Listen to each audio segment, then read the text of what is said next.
Hello everyone, today I will again discuss the blood group. Blood group की एक heading बती रह गई थी जिसको हम बोलते हैं ब्लड ट्रांसफ्यूजन। ठीक है, ब्लड ट्रांसफ्यूजन में हमें समझना क्या है, पहले समझिएगा। मान लीजिए मेरा ब्लड ग्रुप बी है, मान लीजिए मेरा ब्लड ग्रुप ए है। ठीक है, तो मेरे में एंटीजन कौन से बनेंगे, एंटीबॉडी कौन सी बनेगी, और मुझे कौन कौन से ग्रुप के लोग ब्लड दे सकते हैं। ठीक, ब्लड ट्रांसफ्यूजन में हमें क्या समझना है। मान लीजिए कोई एक पर्सन है जिसका ब्लड ग्रुप ए है, तो उसमें एंटीजन कौन से बनेंगे, एंटीबॉडी कौन सी बनेगी, और उसे कौन कौन से ग्रुप के लोग ब्लड दे सकते हैं। ठीक है, मान लीजिए ये एक पर्सन है जिसका ब्लड ग्रुप बी है, इसमें एंटीजन कौन से बनेंगे, एंटीबॉडी कौन सी बनेगी, इसको कौन कौन से ग्रुप के लोग ब्लड दे सकते हैं, यही समझना है इसमें। ठीक है, तो ये मान लीजिए ए ब्लड ग्रुप है। ठीक है, आपको इसके पहले ही बताया जा चुका है कि अगर आपका एंटीजन ए होगा तो ब्लड ग्रुप ए होगा, एंटीजन बी होगा तो ब्लड ग्रुप बी होगा, एंटीजन ए बी है तो ब्लड ग्रुप ए बी हो जाएगा। बट ओ में कोई भी एंटीजन नहीं पाए जाते हैं। ओ एक ऐसा ब्लड ग्रुप है जिसमें कोई भी एंटीजन नहीं प्रेजेंट होते हैं। तो यहाँ पे ए ब्लड ग्रुप है तो एंटीजन कौन सा होगा, ए। एंटीबॉडी कौन सी होगी, जस्ट अपोजिट पहले बताया गया है। एंटीबॉडी कौन सी हो जाएगी, बी। अभी सिर्फ इतना समझिएगा, अगर आपका ब्लड ग्रुप बी है तो एंटीजन कौन सा होगा, बी, सेम ही एंटीजन होता है। बट एंटीबॉडी कौन सी हो जाएगी, ए।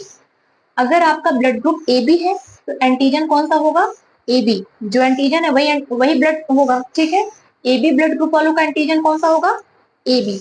बट इसमें एंटीबॉडी दोनों एब्सेंट है, क्यों ये भी बताया गया है। अगर यहाँ पे ए एंटीबॉडी होगा तो ए के साथ जाके क्या कर लेगा, क्लम्पिंग। सेल्स आपस में क्या कर लेती है, गुच्छे बना लेती है, जिसकी वजह से हमारा ब्लड फ्लो नहीं कर पाएगा। अगर यहाँ पे बी एंटीबॉडी पाई जाएगी तो बी एंटीजन के साथ क्लम्पिंग कर लेगा, तब भी हमारा सेल्स क्या हो जाएगा, यहाँ पे क्लम्पिंग हो जाएगा। इसी को हम एग्लूटिनेशन भी बोलते हैं। ठीक है, यहाँ पे क्या होगा, ब्लड फ्लो नहीं हो पाता है। फिर ओ ब्लड ग्रुप वाले में कोई भी एंटीजन नहीं प्रेजेंट होते हैं। आपको एक आरबीसी का स्ट्रक्चर दिखाया गया था ऐसे। ठीक है, इस पे कोई भी एंटीजन नहीं प्रेजेंट होते हैं, या ये किसका स्ट्रक्चर है, आरबीसी का। इस पे जब एंटीजन एब्सेंट होते हैं तो उसको हम बोलते हैं ओ ब्लड ग्रुप। ठीक है, कोई एक पर्सन है जिसकी आरबीसी पे एक भी एंटीजन नहीं पाए जा रहे हैं, उसको हम क्या बोल देते हैं, ओ ब्लड ग्रुप। तो यहाँ पे एंटीजन क्या हो गए, एब्सेंट है। ठीक है, एंटीजन क्या है, एब्सेंट है। ये कौन सा ग्रुप हो जाएगा, ओ। ओ में एंटीजन क्या है, एब्सेंट, बट एंटीबॉडी दोनों पाई जाएगी। ठीक है, ओ में एंटीजन तो एब्सेंट होते हैं बट एंटीबॉडी दोनों पाई जाएगी। कौन कौन सी एंटीबॉडी, ए एंटीबॉडी भी प्रेजेंट है और बी एंटीबॉडी भी प्रेजेंट है। अब ध्यान दीजिएगा, अब आपको समझना है कि कौन कौन से ग्रुप के लोग, जैसे यहाँ पे चारों ब्लड ग्रुप लिखे हुए हैं, तो पहले ए में देखते हैं कि ए को कौन कौन से ग्रुप के लोग ब्लड दे सकते हैं। तो ए को हम ए का ही ब्लड दे सकते हैं। कोई एक पर्सन है जिसका ब्लड ग्रुप कौन सा है, ए, तो उसे हम ए का ब्लड तो दे ही सकते हैं। और किसका ब्लड दे सकते हैं, ओ का। क्यों, इसके पहले आपको एक और चीज बताई गई जो बहुत इंपॉर्टेंट थी, कि हमेशा रिसीवर, जो देने वाला होता है उसको डोनर बोलते हैं, जो लेने वाला होता है ब्लड उसको हम रिसीवर बोलते हैं।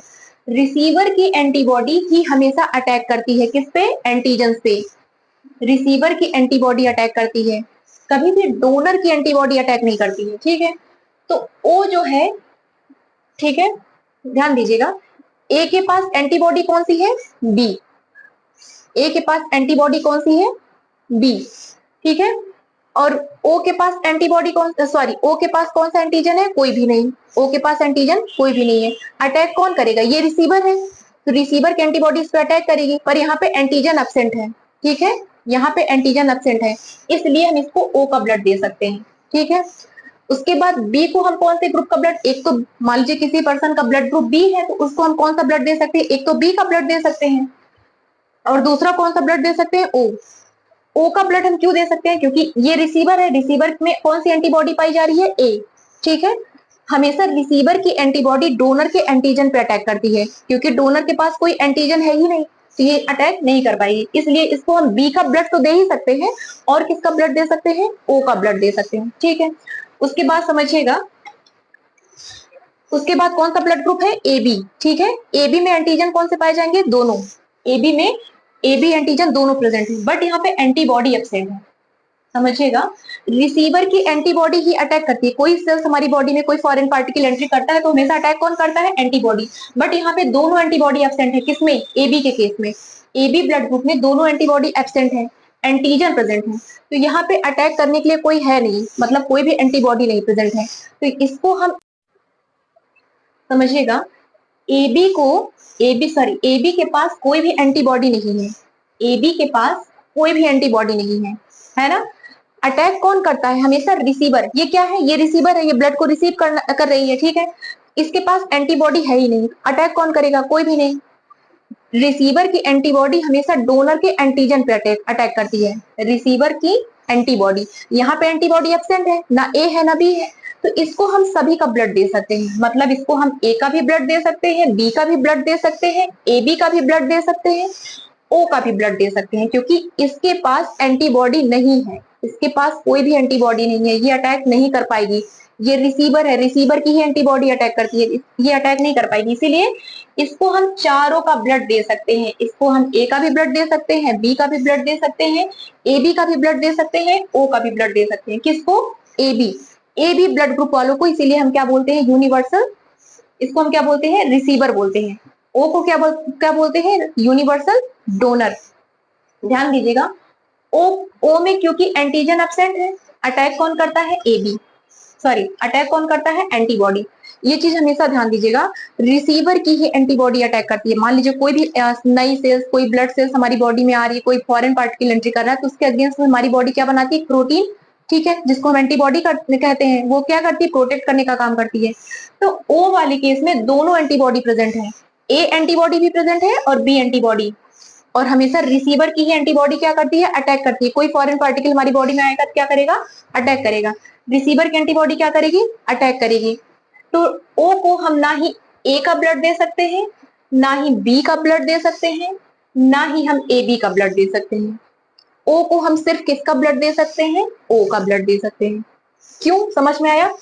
क्योंकि ओ के पास दोनों एंटीबॉडी प्रेजेंट है, यही अटैक कर देगी। किस पे अटैक करेंगे? अगर मान लीजिए हम ए का ब्लड इसको देंगे तो ये ए एंटीबॉडी ए के एंटीजन पे अटैक कर देगी। अगर हम इसको बी का ब्लड देंगे तो बी का ये ओ का सॉरी ये एंटीबॉडी बी एंटीबॉडी इस बी एंटीजन पे अटैक कर देगी, ठीक है।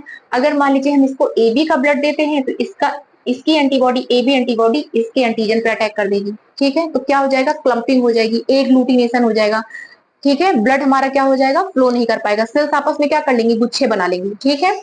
तो हमेशा ओ को ओ का ही ब्लड दिया जा सकता है, ओ ब्लड ग्रुप को ओ ही ब्लड दिया जा सकता है, ठीक है।